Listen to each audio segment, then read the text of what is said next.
Natuklasan ng lalaking ito ang isang malaking tipak ng ginto. Tuwang-tuwa siya at nagsimulang maghukay gamit ang kamay. Ngunit kahit nakahukay na siya ng malalim na hukay na 2 metro, hindi pa rin niya lubusang nahuhukay ang tipak ng ginto. Sa puntong ito, para siyang nawalan na ng pag-asa. Ngunit nang lumingon siya, sa likod niya pala ay isang napakalaking bundok ng ginto. Doon pala ang tinatawag nilang isla ng ginto. Ang mga adultong elepante dito ay mas maliit pa sa aso, pero ang mga bubuyog naman ay mas malaki pa sa leon. Ang lahat ay naglakad sa daan patungo sa direksyon ng bundok Jing. Habang naglalakbay, may nakita silang mga kakaibang bato. Si Qiange ay natapakan ng isang bato at nagkaroon ito ng malaking butas. Nang itinaas niya ang kanyang paa, napansin niyang puno ng malagkit na likido ang kanyang sapatos. Doon lang nila napagtanto na hindi pala mga bato ang mga ito, kundi higanteng itlog ng isang nakakatakot na nilalang. Dahan-dahan silang naghanda para tumakas dito, pero sa sandaling iyon, narinig ang pagkaluskos ng itlog sa ilalim ng paa ng lalaking may balbas, at pagkatapos, nahulog siya. Binalot ng malapot na likido ang buong katawan niya. Nagbukas ng bibig ang maliit na butiki sa tabi niya. Dahil sa takot, biglang lumabas sa itlog ang lalaking may balbas. Hindi nila inaasahan na madyagising ang malaking butiki na natutulog sa tabi. Nang makita nila ang butiki, ito ay may taas na 100 metro. Natakot ang lahat at tumakbo palayo. Ang malaking butiki ay sumunod sa kanila. Ang pinakauling si Xiao Shuai ay muntik ng mapahamak.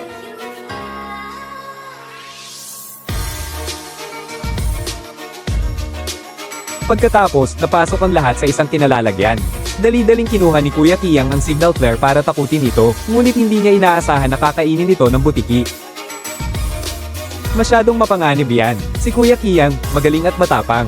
Itinaas niya ang kanyang kamaong kasinlaki ng sako at sumuntok. Bagamat hindi ganoon kalakas ang impact, pero napakalaki ng pang-iinsulto. Ang malaking butiki ay lubos na nagalit, nang handa na niya silang lamunin. Biglang may lumipad na ilang malalaking troso at tumama sa kanya, kaya siya nahimatay. Lahat ay naguguluhan.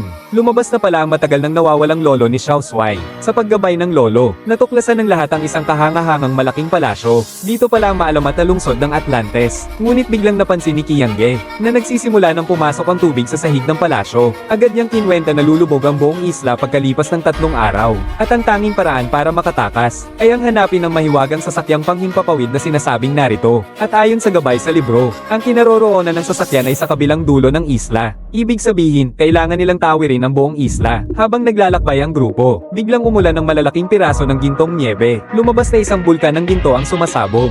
Balak ni Xiao Shuai na maghukay ng kaunting ginto, pero iminungkahi ni Kuya Qiang na hanapin muna ang spaceship. Pero pagtalikod nila, nawala si Bigetei. Labis na naakit si Bigetei sa gintong bulkan na nasa harapan niya. Hindi siya nakatayo ng maayos at diretsyong gamulong pababa ng bundok. Nagkataon na natuklasan niya ang isang malaking piraso ng gintong nugget, pero si Bigetei, tuwang-tuwang naghukay ng mahigit 3 oras. Hindi pa rin niya nahuhukay ang lahat ng ginto. Nasa harap na nila ang ginto pero hindi nila makuha. Labis itong nagpapahirap sa kanya. Wala silang magawa kaya nagpatuloy na lang sila sa paglalakbay. Pero hindi nagtagal, isang mataas na bundok ang hamarang sa kanilang daan. Sa pagkakataong ito, pumasok ang lolo sa damuhan.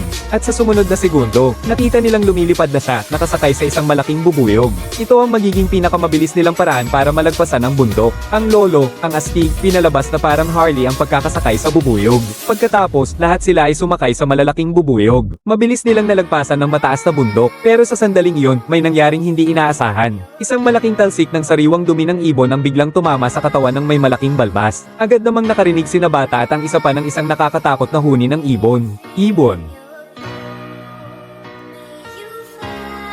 Ang laki ng mga ibong ito ay ilang beses na mas malaki kaysa sa mga bubuyog.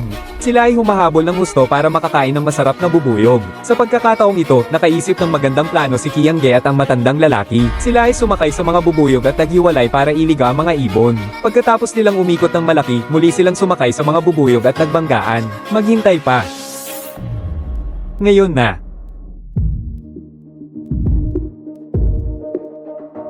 Sa ganoong paraan, ang dalawang ibon ay madaling natalo. Ngunit si Xiao Shuai ay hindi ganoon kaswerte. Siya ay hinahabol ng ikatlong ibon sa likuran. At napakabilis nito. Dahil dito, wala siyang magawa kundi lumipad ng mataas hanggat kaya niya.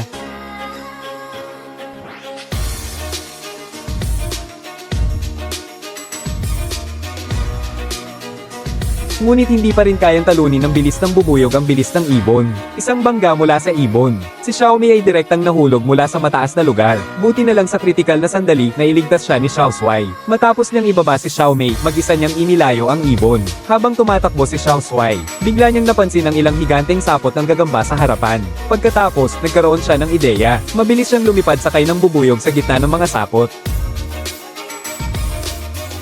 Sa huli, ang malaking ibon ay naging pagkain ng nakalalasong gagamba, ngunit nang makaligtas ang lahat sa panganib, napansin naman nilang malapit ng lamunin ng tubig dagat ang buong isla. Kapos na sa oras. Kailangan nilang hanapin agad ang maalamat na sasakyang pangkalawakan para makaalis dito. Sina Kiang at ang kasama niya ay sinundan ng mapa papunta sa gilid ng bangin. Agad silang sumisid sa dagat para hanapin ang sasakyang pangkalawakan.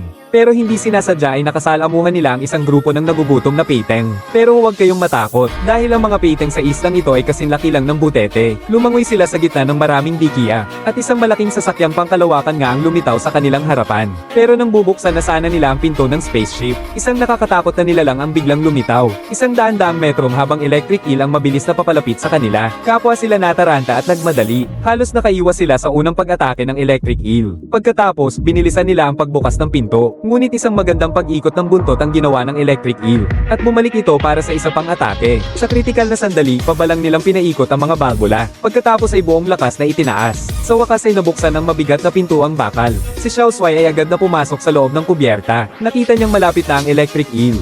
Si Kuya Kiang ay nagmadali ring pumasok sa kubyerta para makaligtas. Si Xiao Shuai sa loob ng kubyerta ay mabilis na pinindot ang pressure release valve, habang unti-unting bumababa ang tubig. Sa wakas, nakahinga ng maluwag ang dalawa. Nakarating sila sa control room ng spaceship. Agad nilang pinaandar ang spaceship, ngunit tumakbo lamang ang makina sa loob ng 3 segundo. Pagkatapos, naubos ang kuryente at tumahimik ulit ito. Matapos ang masusing pagsusuri, napag-alaman na ang sanhi ay ang pagkaubos ng baterya ng spaceship. Para muling mapagana ang spaceship, kailangan ng kahit ilang libong watt ng kuryente para ma-activate ang baterya. Sa sandaling iyon, nakuha ng liwanag sa labas ng bintana ang atensyon nilang dalawa. Agad nagkaroon si Kiang Gen ng isang nakakagulat na plano. Gusto niyang gamitin ang higanteng electric eel sa labas para matulungan silang paandarin ang spaceship. Kaya nagsuot si Kiang Gen ng kanyang mga gamit at naghanda gamit ang kanyang sibat. Sa sandaling iyon, biglang lumitaw ang higanteng electric eel. Nakita ni Kiang Gen ang tamang pagkakataon at mabilis na inihagis ang sibat. Napakagaling, kasabay ng pagkidlat at pagliyab ng apoy. Ang mga ilaw ng spaceship ay biglang umilo. Ang loob ng barko ay biglang lumino rin. Ang spaceship na daan-daang taon na ang nakalipas ay matagumpay na na-activate. Ngunit ang 3 tao sa labas ay hirap na hirap pa rin kumapit sa mga bato, habang unti-unting lumulubog ang buong isla. Sa mismong sandali na sila ay malalaglag sa tubig. Ang spaceship sa malayo ay mabilis na lumapit habang kumikislap ang asul na ilaw. Binuka ang malaking bibig at nilamon silang 3, ngunit hindi pa doon nagtatapos ang panganib. Patuloy silang sumusuot sa gitna ng mga nagliliparang bato, nang biglang may isang malaking bato na hamarang sa daan ng sasakyang pangkalawakan. Agad na pinagmaneho ni Kiang si Bigate ng sasakyang pangkalawakan, dahil may karanasan siya sa pagmamaneho ng helikopter, habang si Kiang naman ay naghanda ng isang malaking torpedo at kinasa ito. Pagpapaputok.